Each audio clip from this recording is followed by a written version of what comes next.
And so you're welcome back online to J Dynamic 2 TV. My name is King, yes, your superstar host, and welcome in a very dynamic way, as the name of the TV implies. All right, I'm welcoming you to the very home of pure and quality entertainment. Sequel to the ongoing case of Timothy Adegoke. That's the former MBA student of Femi Falana University in Ife. What? That happens to be the very wonderful school I graduated from.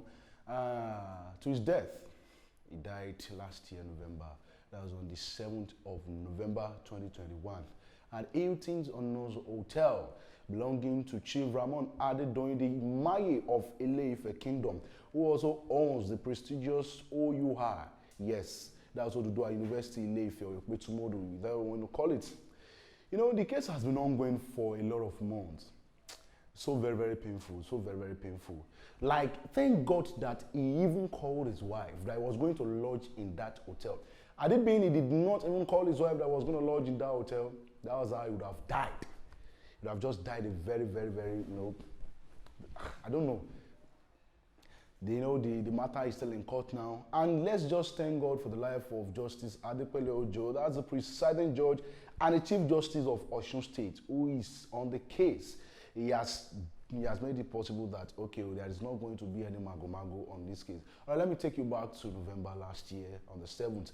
On the 6th of November 2021, Adegoke lodged in Hilton's Honors Hotel in preparation for his examination at Moro. Yes, that's where the distance learning of Femi Falana University, or otherwise known as OAU, is, where some of us will call it Oba University. Yeah. Now, where he lodged in the hotel, and then he called his wife, was going to lodge there. He was like, okay, well, good night, too. I'm going to write exam tomorrow. He was an economic student. He said, okay, I'm just going to do this, and then by tomorrow afternoon, evening, I'm coming back home. And that was the last time the wife heard from him. Thank God that the wife was, my husband said, even, where we began to, to sense some suspicious activities and movements was when some of the authorities of the hotel said, nobody lodged here. In fact, they even used all this white stuff, that is white permanent marker, to even, they erased the name from the logbook that he lodged there. And we're like, So it was the wife that was, my husband lodged here. What happened? And then another suspicious activity was when they removed the CCTV, the footage for that night. But then, let's just thank God that it was regained. And then we could see the son of Adedoyin, yes, of Chief Adedoyin, his son and some co-workers in the hotel wrapping the dead body of Adegoke. It was even wrapped already in a duvet, covered with blood, and then they put him in a carton and drove out of the hotel. Why? Now, why? The question is why? Like, if you really want to look at it from a very critical and dynamic perspective, you begin to think, why? Why was it done? I'm very sure he has not. If you've seen Adegoke's picture before, I've been opportune to see a lot of his videos where he was playing with his kids and all. This man was a very gentle, now worse we can't use for him now. He's dead already, very painful. Now, was a very gentle soul. Even his picture, this man, Yorubas have a very popular saying, they will say, Kole Jekokoton. Like, it means say, no if he do anything. So gentle, was so gentle. And then they killed him. For what? For no reason. And then they covered him up. Well, Chief Rahman Adedoyin's son, Karim, is still on the run, yes. There was a time they said they've captured him. They said, okay, he has run again. And then, we now heard that the defendant, one of the lawyers for the defendants, has already, challenged the son, that's Femi Falana, in charge of the prosecutor. Yes, in charge of the prosecuting counsel, challenged the wife. Where is your evidence now? You don't really have much evidence. So why are we doing this? And thank God that the son already has done some investigations internally. So, the court has been adjourned till tomorrow. Yes, so till today, Friday. Yeah, that what happened yesterday.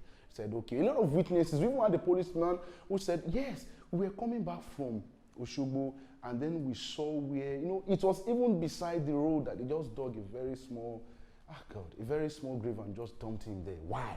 That's the question. Well, we thank God that there is an eyewitness. Yes, he's also a member of the, he's also, let me say a member and a worker in the hotel, yeah, at 18 Honors Hotel, a member by the name Aderogba, Kazim Aderogba, who said the hillocks that was used to carry Adegoke's dead body to the burial site, that he saw the hillocks in Abuja, which means it was the hillocks that conveyed Adedoyin to the court in Abuja, where they went to Abuja first before people now said something happened in Osun State. Okay, we believe it can be, the court can't really preside over it in Ile-Ife. But what of Osun State? So why did you carry this to Abuja? So it was then they now, okay, yeah, let us bring back to Osun State. Now the guy said when he saw the hillocks, I really need to respect the son, Femi Falana. I respect that man. He really played a very psychological role in that. He asked him, have you seen these hillocks before? And the man started shaking. So he now confessed that he has seen the hillocks, that it was the hillocks that they used to, in conveying Adegoke's body to the burial site. He said he was there. He said they went there together. They just had to do it quick because there were some night guards or vigilante around the area, so they just had to dump the body and just had to cover. So I believe it was during the process of the patrolling. That was when those policemen and the policeman who also served as an eyewitness said, okay, they saw a duvet with blood. It wasn't really covered with sand. So they're, what is this? They were suspicious beside the road, so they had to dig up. By that time, Adegoke was changed, was bloated already, and God, very painful. You need to just see the burial, very, very painful. And even in the church, the wife could not control her tears, the mom and everybody. Even as I was seeing the video, I was so emotional. Like, why on earth? Human beings are just so wicked. Why would you just do this to someone who has not even offended you? And they were even lying. It was until they tortured the receptionist on ground that she said, yes, it was cancelled out. He gets some time, when he gets some point where we say, torture go reach your body. You go, they talk, say, Yorubas always say, ọmọ tó ní pé, ẹ má nà pa, ọmọ tó ní pé, ìyà ọdún, Ọlọ́run máa bẹ̀rẹ̀, Ọlọ́run máa bẹ̀bẹ̀ pé ẹjọ́ ẹ má nà mí pa. A child that says, you can't beat me. When it comes to a time, the child will tell you, please don't beat me to death. It was until they tortured her. Said, yes, it was blotted out by the manager of the hotel. I was not the one. So they now had to do everything, and very painful story, very painful story. But we just believe that justice will prevail, because even the Chief Justice, yes, has decided and determined himself that no, this court case is going to be ruled in the favor of the Adegoke. Very, very painful, very, very painful. May his perfect soul rest in perfect peace. Yes, his perfect soul rest in perfect peace. All the best. Thank you very much. My name is KING, the King himself, and this is G Dynamic Tube TV. Adegoke versus Adedoyin. God bless you.